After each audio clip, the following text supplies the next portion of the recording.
All right, it's still Friday, May 1st. I'm going to try to keep going with this. It's around 4 o'clock right now. Yesterday, I did the same process. It took me pretty much throughout the course of the day to read the entire screenplay. And that's what I'm going to be doing right now to finish this off. I'm on page 61. I got about 40 some pages left. I might stop at some point, maybe by page 80, and then finish it off in another post, depending on how I feel.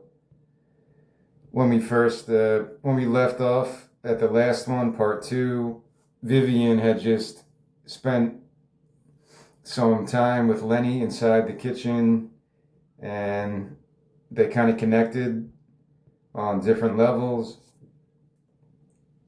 Maybe more of a romantic level, understated, but on screen, hopefully there'll be some chemistry like that would depict that type of feeling.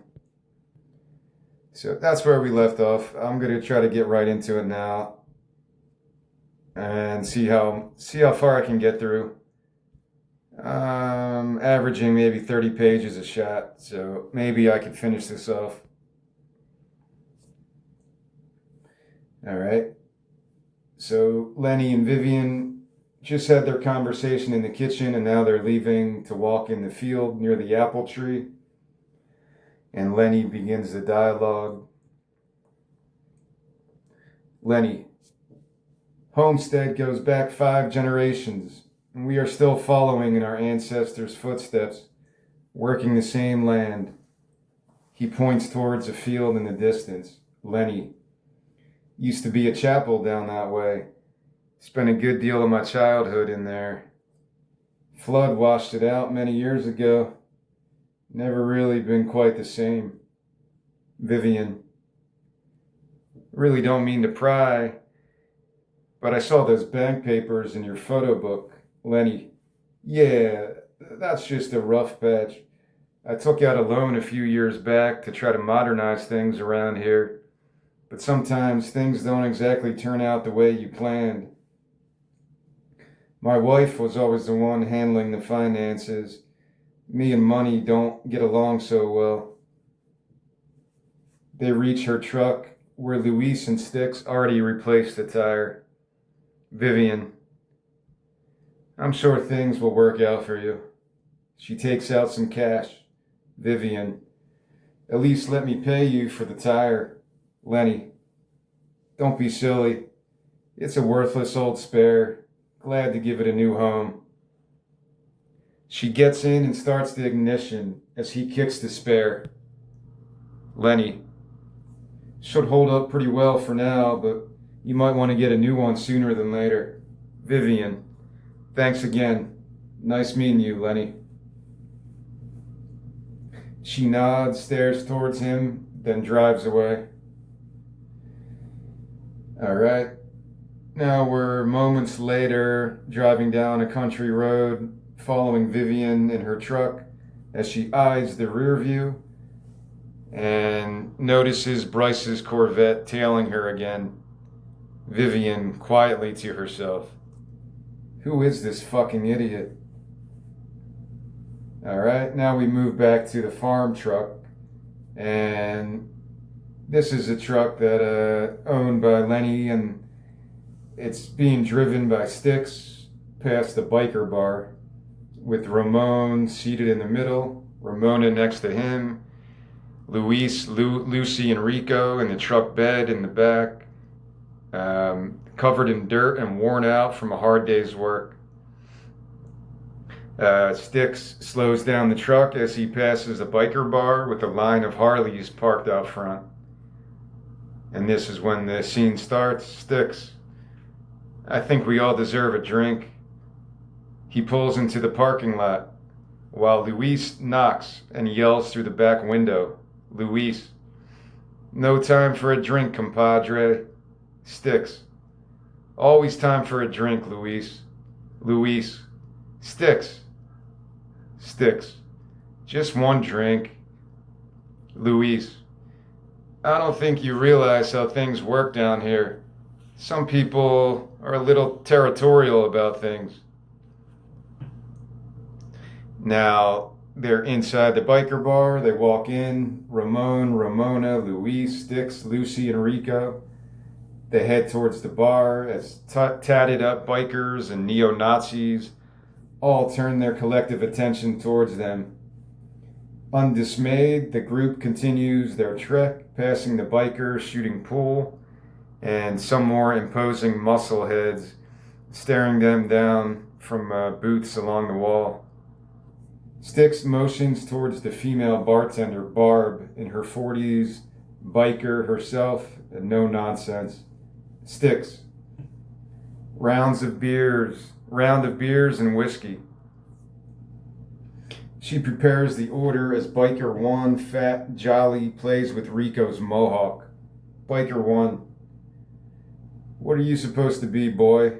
Some kind of fucked up zebra? Barb hands out the drinks. Barb.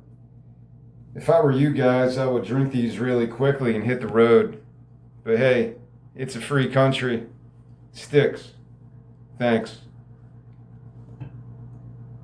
They salute their shot glasses and drink as Ramona stumbles and falls backwards into Biker 2, who grabs her by the waist. Biker 2. Ooh, this one is ready to party already. Tosses her to Biker 3, who gropes her ass. Biker 3. Any more chiquitas around here, senorita?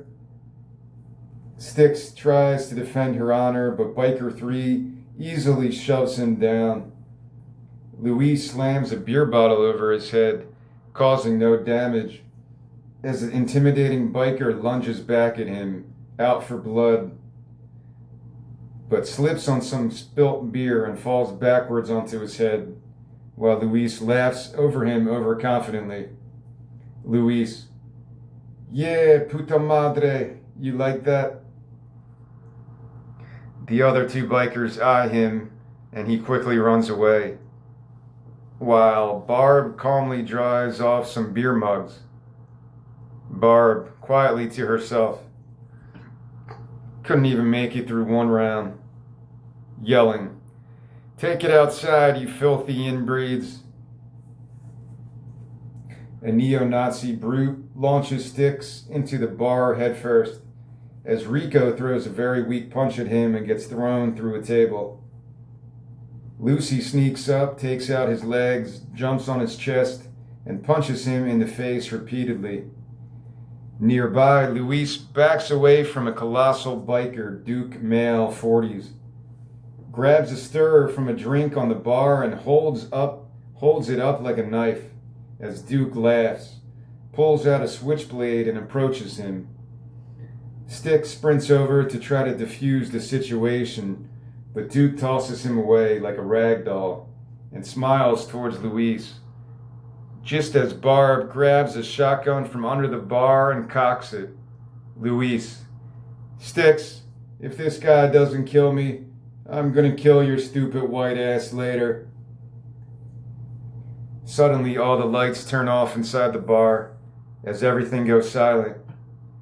After a few seconds of darkness, spotlights shine down on Ramon as he bangs on the jukebox like Fonzie, causing Karma Chameleon by Boy George to play. Everyone stares towards him in awe as he performs a majestic, professionally choreographed solo dance routine to the beginning of the song. Alright, this is in italics. Complete absurdity hits the bar now as the bikers, neo-Nazis, punks, and Mexicans all dance and sing together to Karma Chameleon, like a parallel universe opened up and different souls entered everyone's bodies. Again, this is the spiritual side of the story kicking in. Maybe it's in part influenced by like the Pee Wee Herman scene when he goes into the biker bar, or the scene in Buffalo 66 where, well, the one scene is when the father starts singing that song, Fools Rush In, where wise men never choose to go. And then there's another scene in the bowling alley with Christina Ricci where she does that dance, that tap dance, and everything goes weird. That's what I was going for. I like it when movies go a little surreal. out of nowhere just to wake up the audience. Hey, audience, this isn't another stale, stupid Hallmark movie. This is a weird movie. Keep paying attention to it, because the worst thing you could do is get bored, whether it's at a sporting event, a movie, a concert. If you can't keep the audience interested, then you don't deserve to make a movie. You don't deserve to play music. You don't deserve to play sports or whatever. It's just the way I look at entertainment, because sports is entertainment. That's all it is. That's why they make all the money. They keep people in a different realm so they don't have to think about all the other usual bullshit. All right, let me continue. That's why I put this in there. Ramon is obviously some kind of spiritual shaman, and he kind of leads this charge every time something weird happens. So we're going to go in now. Karma Chameleon. This is probably about a 3 to 4 minute scene now in the biker bar, and I called it the Boy George Karma Chameleon montage. It starts with bikers raising up their legs as they dance in perfect symmetrical unison, like they have practiced the choreography for years. So, the absurdity of a bunch of neo-Nazis and bikers with tattoos all over them, the toughest of the tough-looking motherfuckers, dancing the Karma Chameleon like a ballet. Other patrons gracefully toss each other around like acrobatic ballet dancers. Rico breakdances on the floor with some bikers and muscleheads. The neo-Nazi brute picks Lucy up and parades her around gracefully like a figure skater as she jumps on a ceiling fan, spins around, dismounts, and pays tribute to footloose dance moves. Luis and Barb dance a very seductive tango on the bar as they gracefully kick over beer mugs and bottles. Other patrons crowd surf Ramon through the bar like he is an ancient Aztec god. The dance party moves out front as the patrons continue dancing to a professionally choreographed routine with some high-flying acrobatics. Sticks and crew get into the truck and drive away as the patrons wave goodbye to their new friends. The music ends as everyone gazes around in complete shock, wondering what the fuck just happened. That's the end of the Boy George Karma Chameleon montage. Yeah, this is comic relief. This is, like I said, a wake-up call. If anyone thought this was going to be a normal movie, well, yeah, it's not going to be a normal movie. So some people commented on this when I shared it, that it was a kind of an outlier, weird scene, but I'm like, if you really pay attention to it, there's a bunch of scenes like this throughout this screenplay about reincarnation, about weird spiritual stuff. I'm not saying what I believe in. I don't know what I believe in. I believe in what Lucy said earlier, that belief is just what people want you to believe to be a part of status quo society. So whatever, man. Belief is meaningless to me. I don't care about belief. I care about the reality I live in. Sometimes those things are intertwined, though, sadly. All right, continuing on here so I don't talk for too long. We're back at the workers' barracks that night. Luis cuts some onions over a pot of stew while Ramon seasons and tastes with a spoon as Ramona and Sticks walk past holding hands. Luis, where do you two think you are going? They pay him no mind as he watches them walk farther away. Luis, man, she better not get pregnant. They will definitely make some weird-looking babies. Ramon tosses some marijuana buds into the stew when Luis isn't looking. Luis tastes, ponders, and lovingly pats Ramon on the back, while they both quietly hum the melody of Karma Chameleon. All right, moving on. We are now going to follow Bryce as he's parked on the side of a country road that night. And this is a phone conversation between Bryce and Sonny. Bryce is outside with his Corvette on the side of a road, kind of desolate country road. Sonny's inside the upscale bar, just hanging out.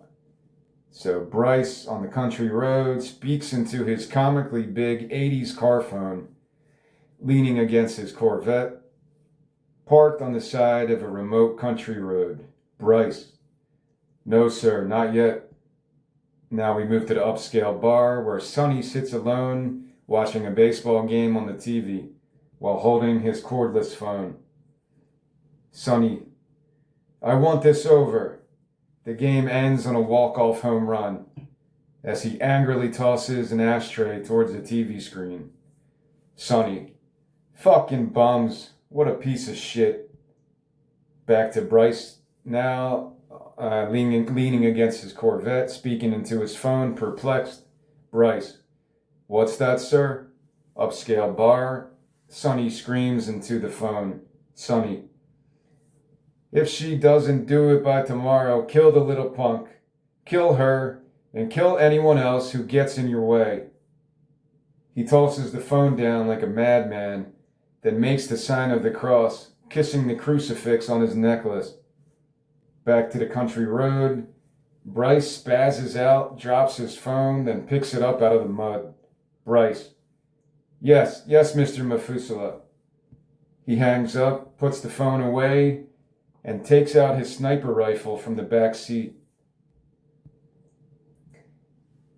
A couple yards away, or farther than that, down the road, Vivian kind of hides her truck behind a tree, hidden in a field, and she's watching Bryce through her binoculars as he cleans the sniper rifle. And she's speaking quietly to herself. Vivian: "That conniving warlock. All right, moving along to the next day. We are now back to the farm, the homestead, where Ramon gently squeezes goat milk out into a bucket, then puts his hand over Lucy's heart and calms her heartbeat. Ramon: "Suave, gentil, animale sense vibrations." So Ramon, he speaks broken English, he speaks Spanish. He's kind of mixing the languages together, like Spanglish. Lucy milks the goat while petting her gently on the head, as Rico and Luis load some other goats into the back of the farm truck. Luis: "Back home we have an annual celebration, 20 days of sacrifice." Ramon: "La montaza de la cabras," the slaughter of the goats. This is Luis. "Maybe a little too bloody for you gringos." Rico gently shoves a goat into the truck bed. Rico: "They're so damn cute though." Luis: "The gods need their offerings. The people need to survive." The goat licks Rico's face. Luis: "Don't worry. These guys are not going to the slaughter. At least not yet." Luis and Ramon lift up the goat that Lucy milked. Lucy: Whoa, not her." Luis: "It's her time." Lucy: "Who are you to judge that?" She pushes Luis back aggressively and leads the goat away from the truck. Lucy: "I said not her." Ramon smiles. Ramon: "There is nothing new under the sun." I'm just not going to read the Spanish anymore to speed this up. But he's speaking Spanish throughout this, but I'm just using the English translation for the rest of this. He draws a big circle in the space above his head. "Life is a circle." Lucy: What does all that mean?" Luis: "He says death is a beginning, not an end." Lucy: "That reincarnation bullshit?" Luis: "You can call it that if you want." Ramon attempts to grab the goat from Lucy, but she blocks him. Lucy: "I said not her." He grabs some hanging moss off a nearby tree branch, forms a crown, places it on the goat's head, and stares into Lucy's eyes. Ramon. All belief no es bullshit. Espiritu del Halcon. Kisses the goat's forehead and dances with her. Ramon. The dance of the goat. He grabs Lucy and dances with her as she reluctantly sways with him around the goat. Ramon to Lucy. The merciful shaman. All right, that's another spiritual type of scene there. So yeah, they are filtered throughout this story to kind of add that different layer to it. Because, I don't know, I guess I was going through that too, and I was listening to that Indian mantra when I was writing this. I don't know, it just happens subconsciously like that, and it just builds like that as a writer. All right, we're back to the homestead now. The action picks up more at this point. We're on page 70. Vivian parks her truck in a field across from the apple tree. Excuse me. A wrapped fruit gift basket sits on her lap. She eyes herself in the rear view, then grabs her pistol from the glove compartment and conceals it inside her pants. As Louise drives a farm truck by her, Lucy, Ramon, and Rico in the back with a few goats. She watches the farm truck drive farther down the road, then walks towards the farmhouse carrying the fruit basket, passing by Styx and Ramona as they kiss against a tree. Lenny stands face to face with the same male slickster in front of the farmhouse, who forcibly places some papers into Lenny's chest as Vivian approaches with her usual stoic demeanor. Vivian. There a problem here, Lenny? Slickster. No problem, just talking business. Vivian. What a coincidence. Lenny and I were just talking about going into business together. She lifts up her shirt to show him the pistol tucked in her pants as the slickster cowers and walks away towards his car. Slickster to Lenny. I'll call you in a few days. She hands Lenny the fruit basket. Vivian. For the tire.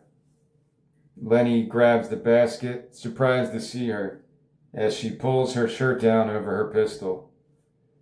Moments later, Vivian is leading Lenny into the farmhouse, into the kitchen, as two freshly baked apple pies steam on the table. Vivian.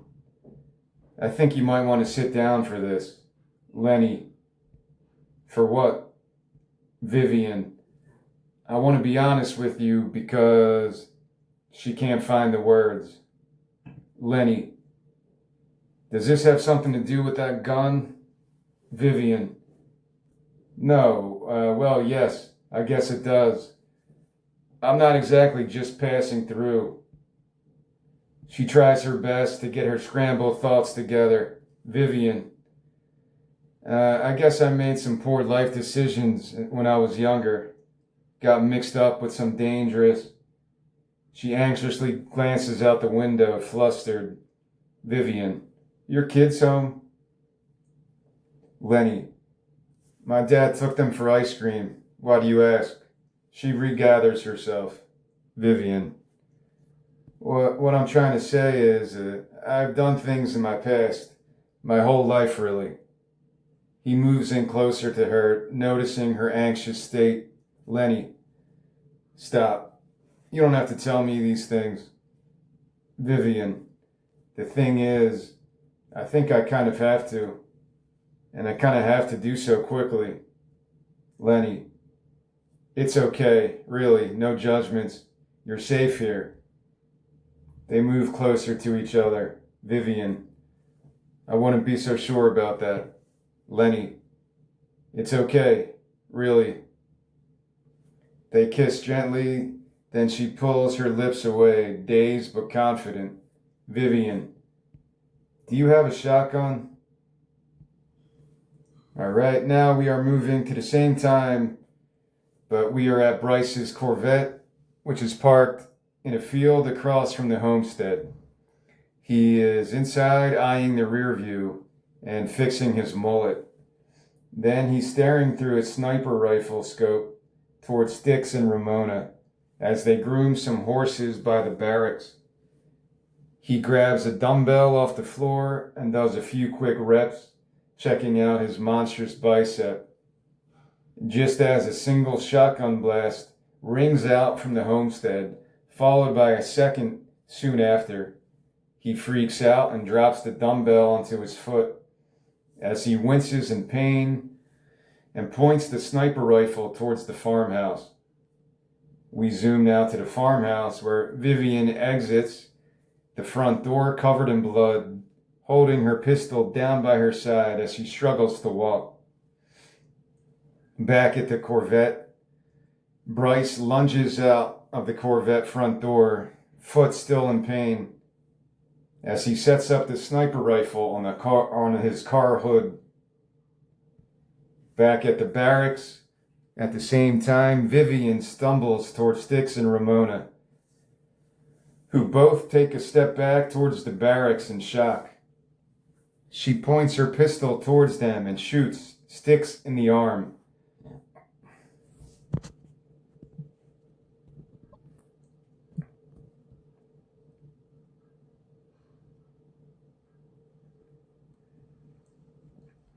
All right, she shoots him in the arm, sending him to the ground. As she stomps down on his chest, Vivian, play dead. Styx, what? Before he can even get another word out, Vivian kicks him in the face and fires a shot towards the ground. Back at Bryce's Corvette, he now has Vivian in his sights through his sniper scope as he presses down softly onto the trigger. Cut to the farmhouse where Lenny bursts through the front door, covered in blood, and shoots towards Vivian with his shotgun, as she fires a few shots back with her pistol. They both plummet to the ground at death's doorstep. Back at Bryce's Corvette, scatterbrained, Bryce folds up the sniper rifle in a panic. He jumps into his car and speeds away. Back at the barracks, moments later, Lenny, covered in blood, lays motionless on the ground near the barracks. He looks towards Vivian. Lenny, is it okay to get up yet? She nods, not appearing too confident, as Styx slowly rises to his feet as well, Ramona pressing a towel over his gunshot wound to stop the bleeding. Ramona, can someone please tell me what the hell just happened? Styx, crazy bitch shot me. Vivian licks the blood-red apple pie filling off her fingers. Vivian, trust me, this was the best case scenario for you.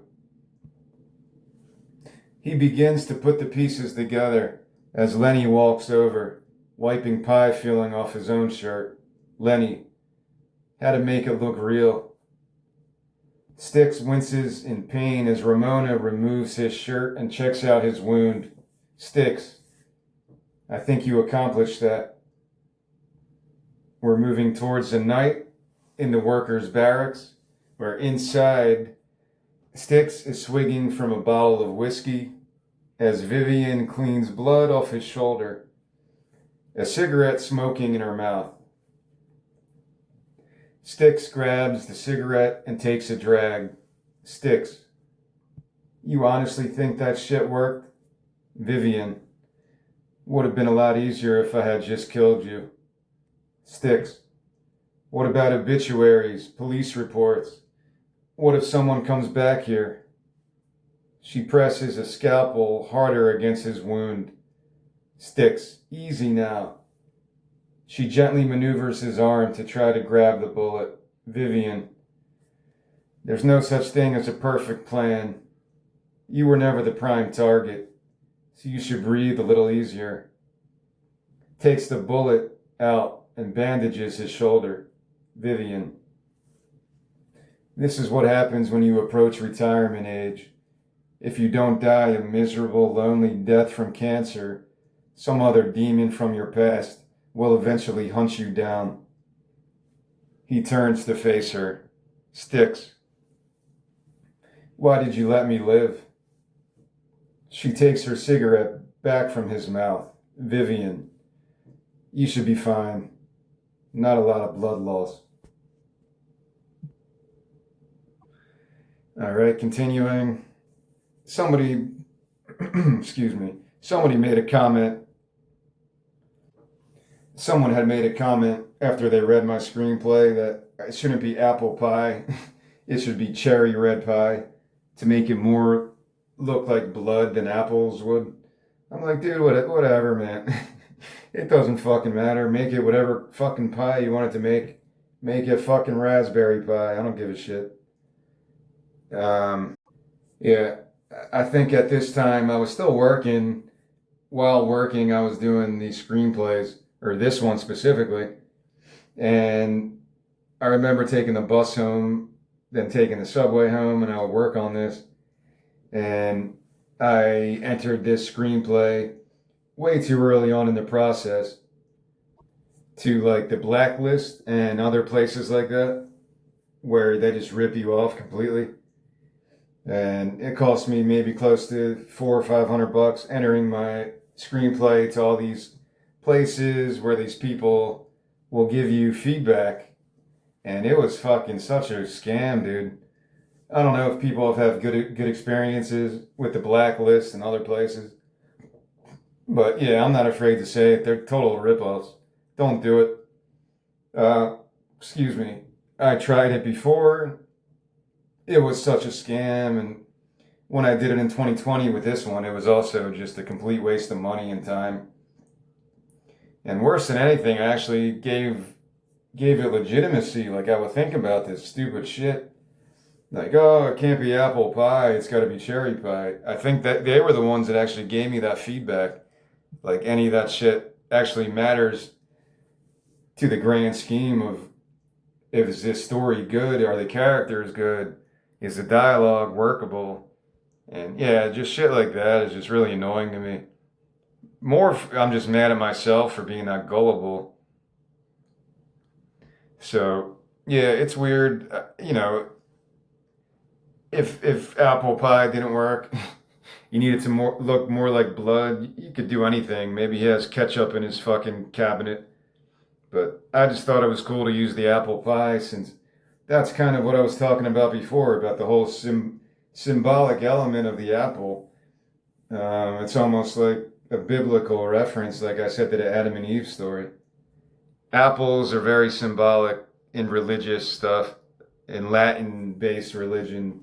Catholicism, Christianity.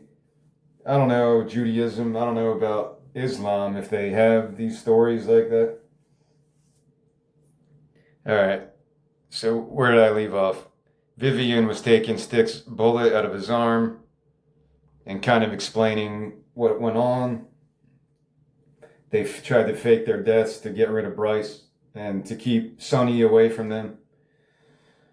All right, let's continue now. I'm on page 75. We're outside the workers' barracks at night.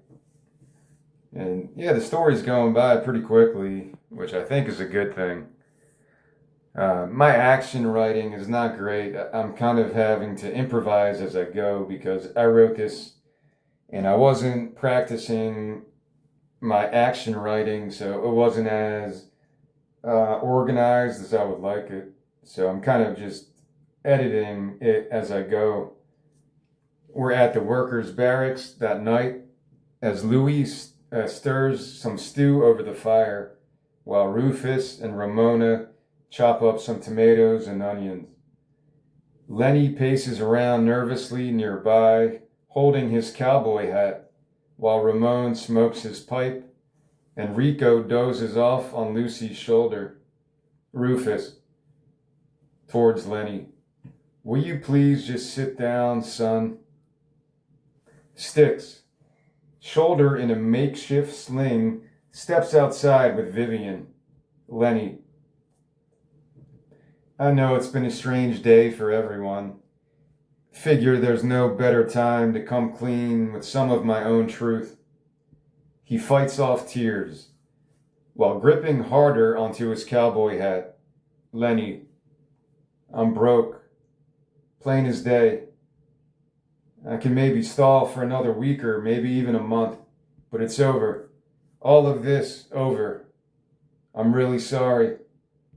He breaks down crying, all of his pent-up frustrations pouring out as Ramon hugs him, stares deeply into his eyes and grabs him by the hand. Ramon. Follow. All right. Later that night, Ramon is leading Lenny and Vivian through a field far from the homestead. The stars and moon as guide through the darkness, as Ramona, Styx, Lucy, Rico, Luis, and Rufus follow closely behind.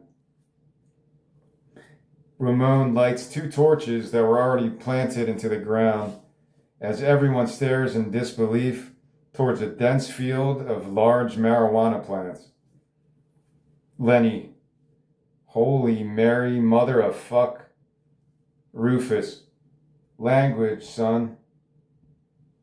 Luis walks up to Ramon in disbelief. Luis. What the hell, Ramon? Ramon. Emergency stash.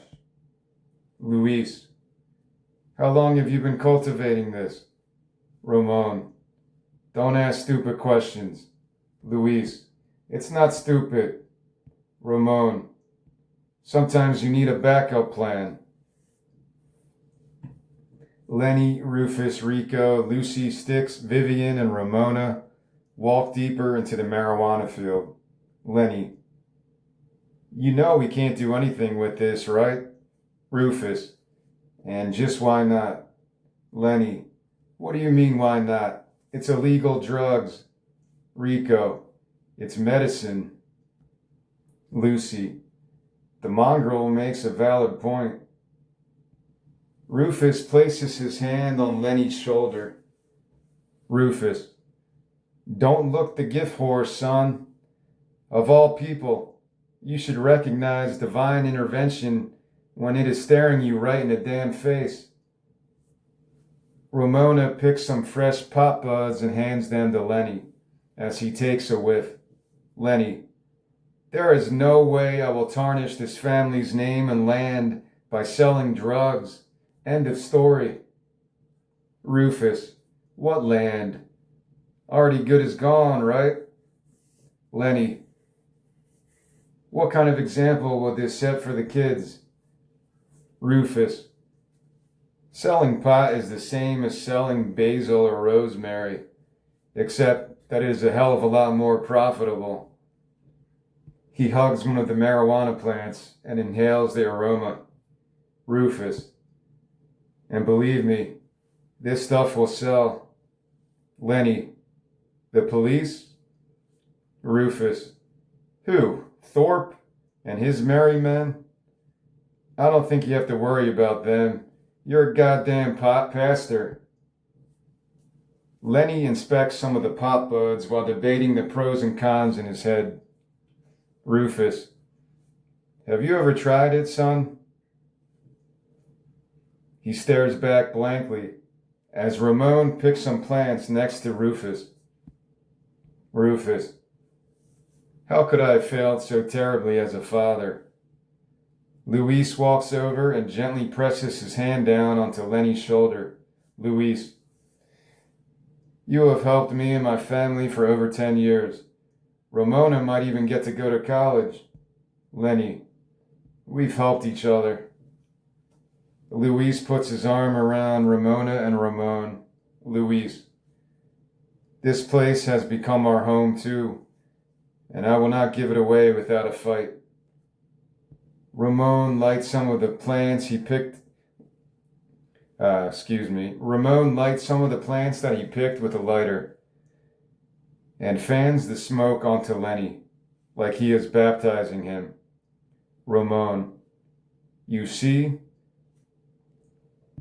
Lenny coughs heavily as he inhales copious amounts of marijuana smoke, eyes wide, terrified and excited at the same time. Lenny, see what? Ramon, everything and nothing. Lenny grins, removes his shirt, grabs his bare chest, and breathes in deeply, all of his anxieties and fears being purged out of his system. He strips down to his birthday suit and runs off through the field, free as a bird. Lucy, should someone go get him? Rufus laughs and enjoys the show. Rufus, he'll be fine. Alright, that's the marijuana storyline. This was the act 3 of this story that I didn't come up with until like a month later. I had this story, I'm like, how the fuck am I going to end this? One day at work, I was like, yeah, just do the marijuana thing. That's a cool way to end it. It's about the war on drugs. What if this guy had a homestead that was in his family for 5 generations? He gets into money problems. The bank's going to come foreclose on him. So he says, fuck it, let's sell this marijuana. It's very similar to Breaking Bad. I get it. It's very similar to Weeds and a lot of those shows that did similar plots. But I just thought it was interesting in this type of environment in the 1980s during the war on drugs with all the propaganda and misinformation. No matter what your belief is, you have to know that by now at least that marijuana is a medicine. Like, I don't do it. I haven't done it in 15 years. But to me, it's like, it's not even anything to really care about. I'm not promoting drug use. I'm straight edge. I haven't done any drugs in over 6-7 years. The last drug that I quit was caffeine a couple of years ago. But I quit smoking in 2020. Again, that's probably why these storylines were in my head as well. I do consider myself straight edge to the point of getting it tattooed on my neck soon. I want to get a straight edge X on the back of my neck as a tattoo because it's a big part of my rehabilitation. Not that I was a drug addict. I never was addicted to hard drugs like alcohol. I was just a cigarette and coffee guy. Cigarettes, coffee, and that's about it. I didn't really do anything else. But, you know, I have smoked pot on multiple occasions in my life, more in my teenage and 20s, around that time period, in high school and college. But, yeah, I feel like I do promote the straight edge lifestyle, but I'm more on the side of, you know, people can do what they want as long as they're not hurting anybody. I don't like the police state mentality where the government plays your mommy and daddy. This is bad for you. No. Why is it bad? Because we say so. Like, it happened in the 20s with alcohol. It happened now in the 60s because of Nixon and the war on drugs. Reagan really ramped it up. And it's just been an ongoing battle of bullshit on both sides, really. You don't want to promote that stuff to people, but you don't want to make it where people go to jail for that shit either. So that's why I came up with this storyline, basically. And it's just funny. I like Cheech and Chong, and I watched those as a teenager and really enjoyed those movies. I just like it is a funny aspect of this movie to add a different flavor to it. It hasn't really been overly serious to this point, but I think it adds a different dimension now.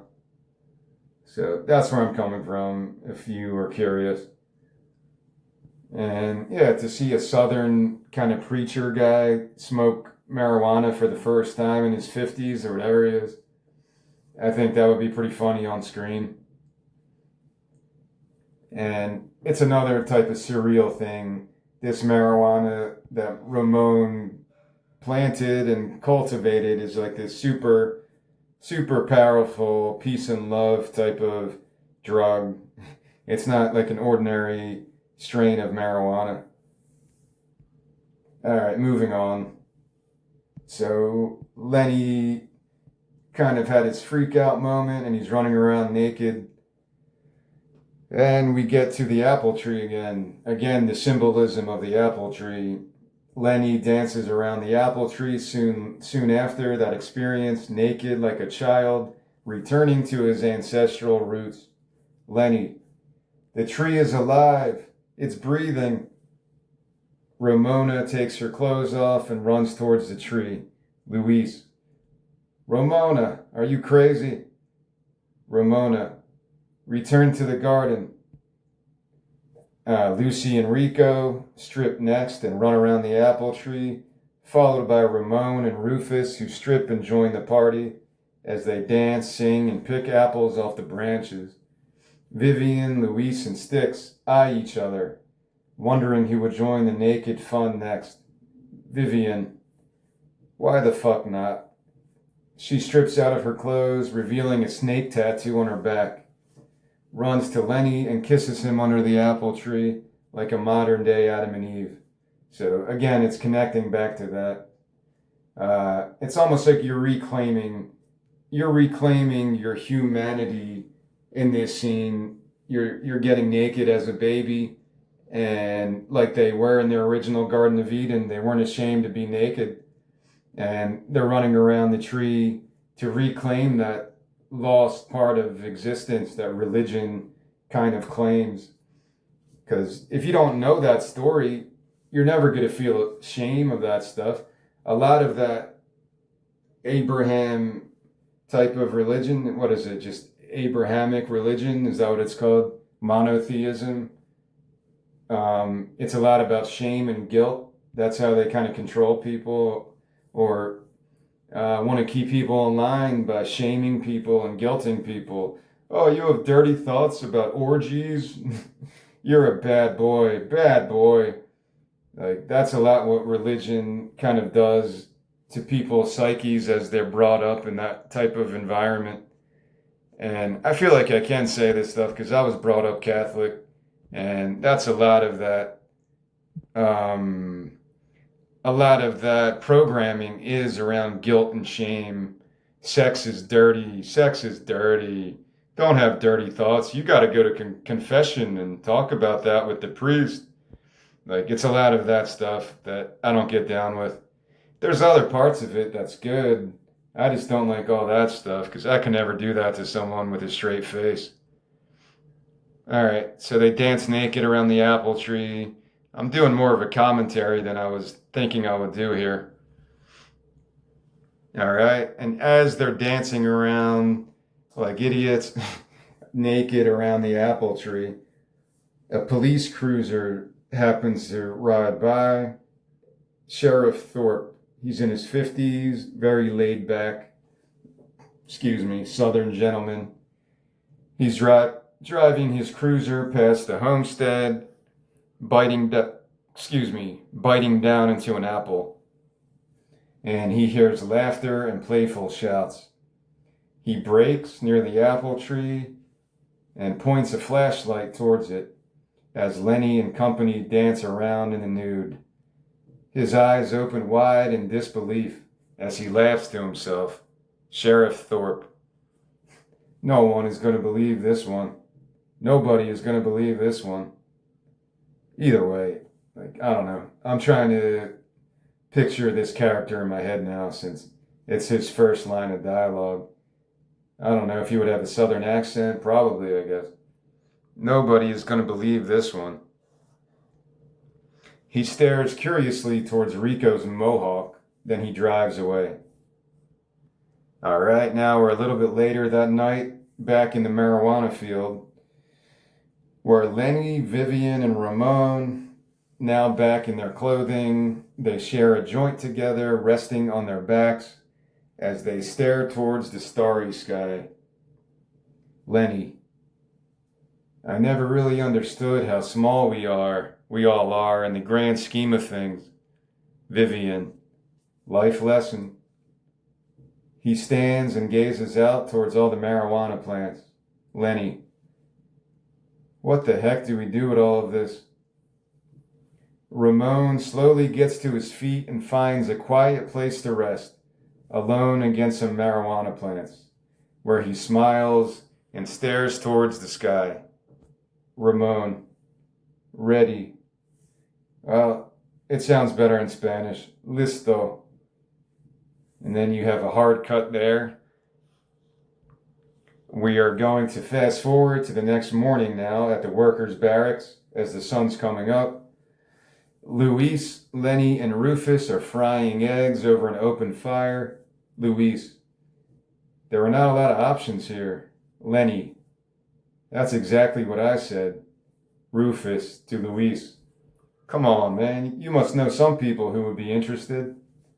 Luis stares at him disgruntled. Rufus, sorry if that came out wrong. Luis, all Mexicans are Cheech and Chong, right? Well, you are kind of correct. He flips the eggs. Luis, I do know some people, but the transportation risk, that's going to be expensive. Vivian steps outside, holding her hand on her head like another migraine attack, followed by Ramona, who scans the area. Ramona, anyone see Ramon? I don't think he came back last night. Lenny, he was with us at one point, but kind of just wandered off. Ramona, wandered off how? Lenny, I don't know, just wandered off. Luis, probably nothing. You know how he is. Ramona walks off in the direction of the marijuana field as Luis watches her, concern blooming on his face. Fast forward a little bit later to the marijuana field. Ramon smiles, frozen in time like a statue, surrounded by his marijuana plants, dead. Ramona cries over his body, then hugs Luis, as Lenny and Rufus mourn nearby with their heads down. Ramona, it's not fair. Luis, he lived a full life. Ramona, he did all of this for us, and then he just disappears. Luis, no control over the universe. Again, that sounds better in Spanish too. Sin control sobre el universo. So that's why the translation is kind of weird, because of the disconnect between Spanish and English. The verb and the nouns kind of get mixed up a little. No control over the universe. Lenny walks up to Ramon's body, shuts his eyes, and kisses him on the forehead. Then joins the others as they hug and set their emotions free. I remember reading stories, I don't know where or when I heard it, like maybe it's Native American culture. When somebody knows they're going to die, they'll just go off to the woods and find a peaceful place to die. That's kind of what I was going for with this scene. Ramon kind of knew his life was going to come to an end, so he kind of just went to some remote location to be at peace before he died. And then they find him the next morning. That continues. They go back to the workers' barracks, where Luis, Lenny, Rufus, and Ramona, they're carrying Ramon's body towards the barracks, and Vivian and Styx are nearby making coffee over the fire. They notice the sad procession and run over to help. The group places Ramon's body on some blankets in front of the barracks and huddle close together as lightning flashes, thunder roars, and torrential rains pour down. While Lenny leads everyone in a gospel song, Just a Closer Walk with Thee. And Lenny would be singing it. Maybe the other people would just be around him in a circle holding hands or something. I'm not a director. I'm not trying to do the detail like that. So Lenny is singing, when my feeble life is o'er, time for me will be no more. Guide me gently, safely o'er to thy kingdom shore, to thy kingdom shore, to thy shore. And So this is kind of a sentimental moment as the rain soaks them all in communion. And yeah, I think that's a cool death scene. Like they were praying for rain that whole time. Maybe Ramon even sacrificed himself, like talking to the gods, like if you give us the rain and you give us the harvest, then you could take my life. Maybe it was something like that. Like again, the spiritual connection all comes from him. He's the shaman of this story. So it could be explained by something like that. Even myself, I just made that up right now. I wrote this story 5 years ago, 6 years ago, and I'm just coming up with explanations like that now. So you can see how the story grows even on the writer, because, you know, I always knew this would have a spiritual undertone, but I didn't know how greatly it would be. All right, do I want to stop here? Let me continue. We're going to continue. I'm on page 82 right now. All right, so the next morning, Ramon's corpse is covered with beautiful, colorful flowers. There's an animal mask, his animal mask upon his chest as he rests on top of a large wooden plank in a river. Ramona nearby lights a torch and tosses it onto his body as she, Luis, and Lenny push the flaming plank forward and watch it drift out with the tide. Well, you know, even a river could, you know, have a tide, right?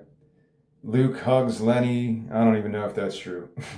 Luke hugs Lenny while Mark tugs on Vivian's pants as she hesitates, then picks him up into her arms. Nearby, Rufus, Rico, Lucy, and Styx gaze out towards Ramon's burning remains as the plank drifts farther out. Rico: that's how I want to go. Lucy: as long as I'm the one who gets to set you on fire. Styx: shit, is that a boat out there? In the distance, a fisherman turns off his small boat engine as Ramon's burning funeral plank floats by him. The fisherman is not phased,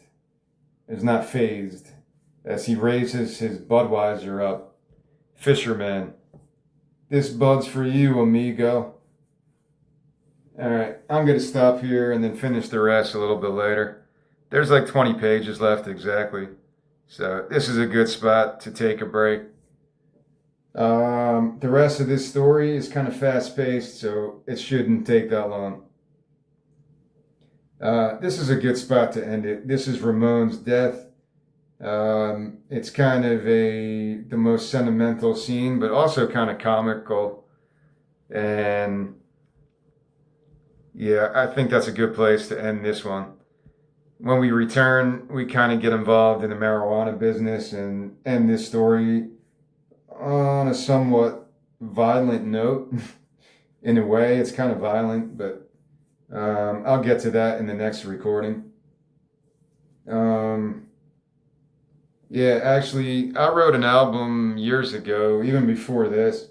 It was called Thoughts at a Funeral, a music album. It was instrumental music. And it was the preface, the concept of the album was basically you sit at a funeral and everyone is having their own random thoughts as they sit in wake of someone, at a wake or at a viewing. My experience with funerals are that they're so fucking weird. So I said, for my funeral, I would want something like this. For real, not just joking. Like, I'd rather just be put out on some lake and have people burn my body like that. That's way more poetic, I think, than being put in a box and put underground or whatever the fuck people do. Yeah, I had a big comedy routine about how the funeral business is one of the biggest scams of all time. Like, you're buying fucking caskets for tens of thousands of dollars and all this shit. To me, it doesn't make sense. If people like that, it's fine. I'm not trying to make this shit illegal. I just never could come to terms with it as a business. Like, It seems like a waste of money, but it is a big business because it's a status symbol. Your casket is like your watch, your Rolex, and shit like that. It's kind of weird. So yeah, I like the idea of the shaman who just has a different spiritual approach and just gets his body burnt on a raft floating out in some river. I know people can't do this. I'm just saying it would be pretty cool to have some funeral type of business that handles things like that, where people can be given bows and arrows and just shoot arrows on fire towards the body. I've mentioned this a couple times now. It's just a funny thing I came up with. And there is legitimacy to it. Vikings have been doing that, right? The Viking funeral back in the day, like way back in the day. I don't know what Vikings do today. I don't think they do the same thing, but it would be cool if they did. If they just took their dead bodies out to wherever and just burnt them and let them go back to the dirt, go back to the water, whatever the fuck the symbolism is.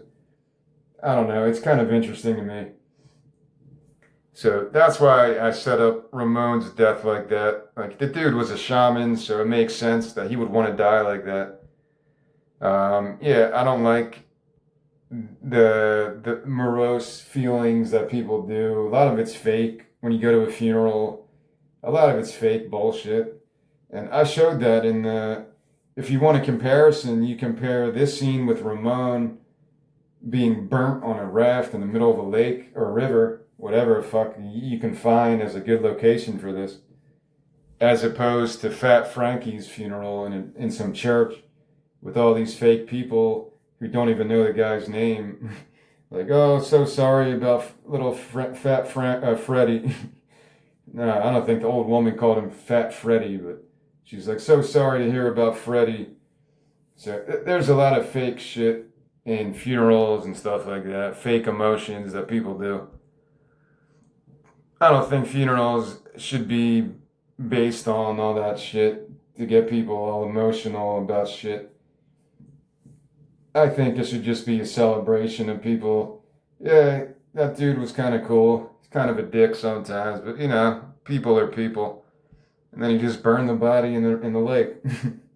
It seems much more of a closure, like a catharsis. I don't know. That's just my own vision. I'm not judging other people. Take it for what you will. All right. I'm going to come back and do the rest of these 20 pages in a little bit. And the story, like I said, gets a lot more. It becomes more like a Tarantino movie almost.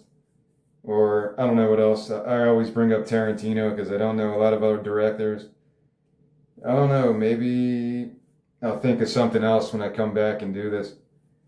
It becomes a more, I don't know, fast-paced kind of a, I don't know the word, don't know, more of a thrill ride towards these last 20 pages as they begin their marijuana business.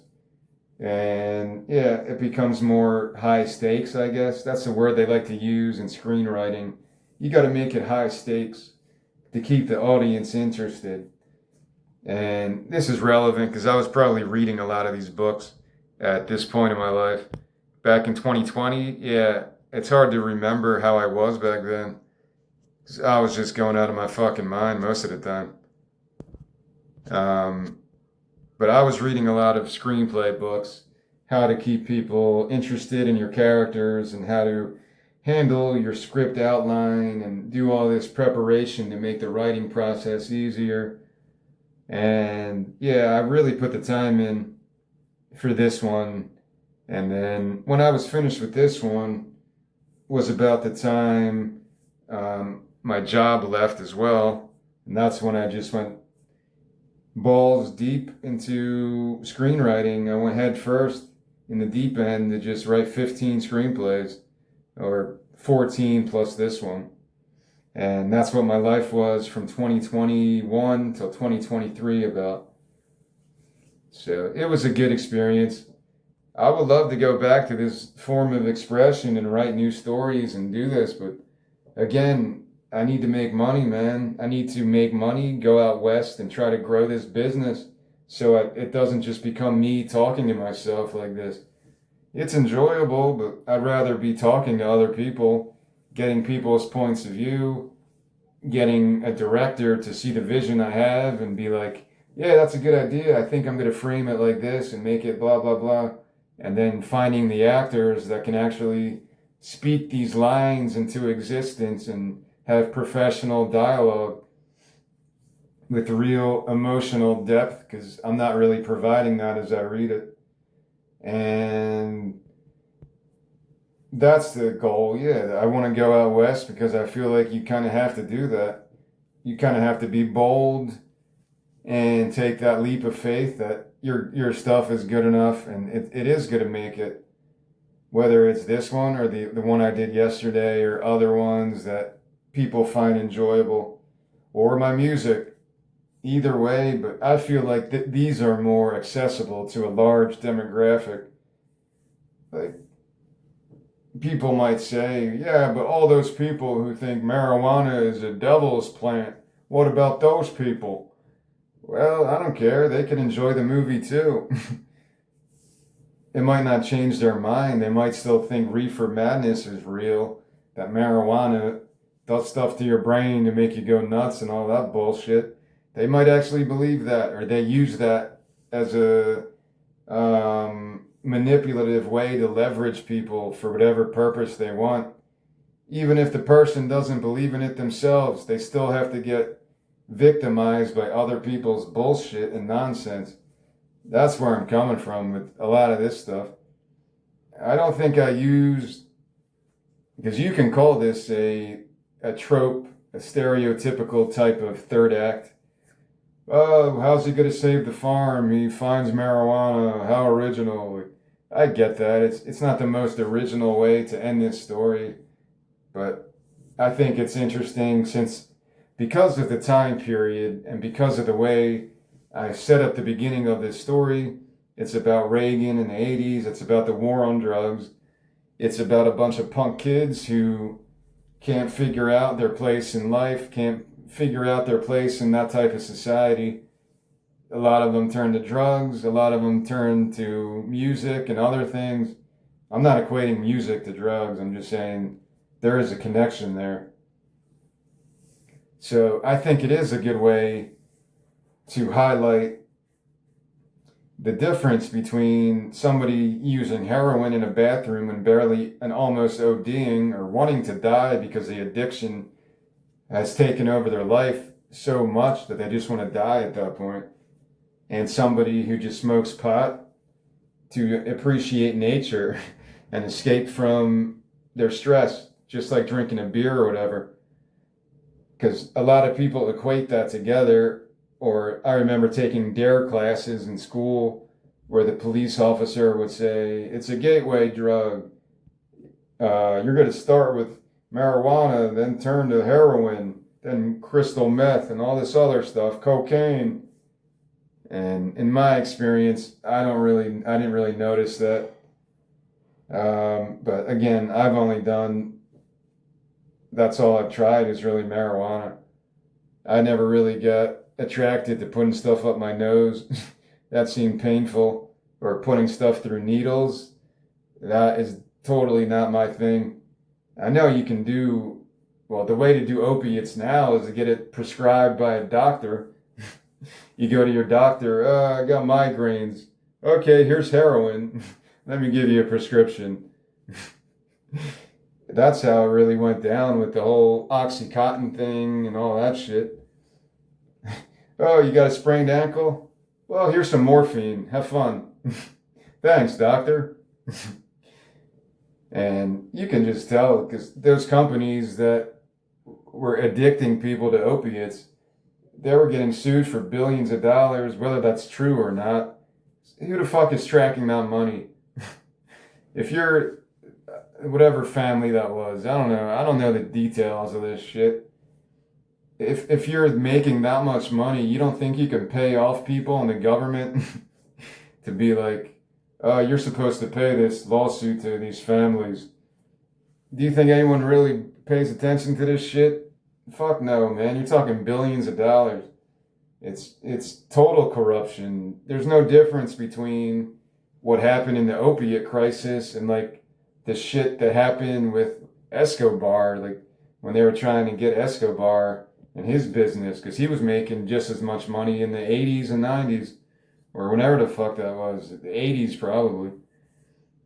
I remember watching Narcos, and I was rooting for Escobar throughout many of those episodes because he's giving the money back to his people, and he's making more money like monthly than like General Motors.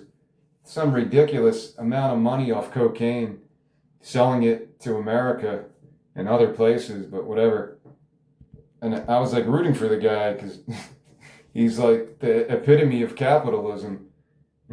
It's not legal, but guess what? If you become powerful enough in a capitalist society, money is the ultimate judge. And it's not just capitalism. You could say the same thing about communism or anything else, because it's all about trying to control people and getting what you want from people, whether it's done through religion or communism or other shit. These are all just methods of control that get blended together anyway. All right, I think I'm talking too much shit at this point. I'll speak again.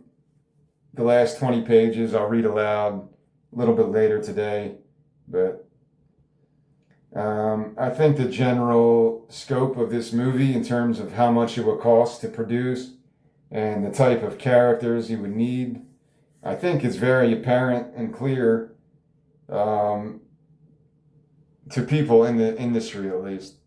To me, I have no idea how things work in terms of finances and stuff, but I believe it's a pretty basic type of story, at least, that could be, um,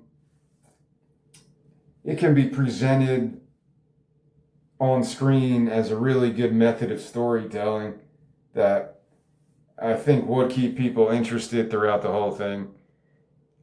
I'm a strict believer in cutting out the filler, and I believe I did that.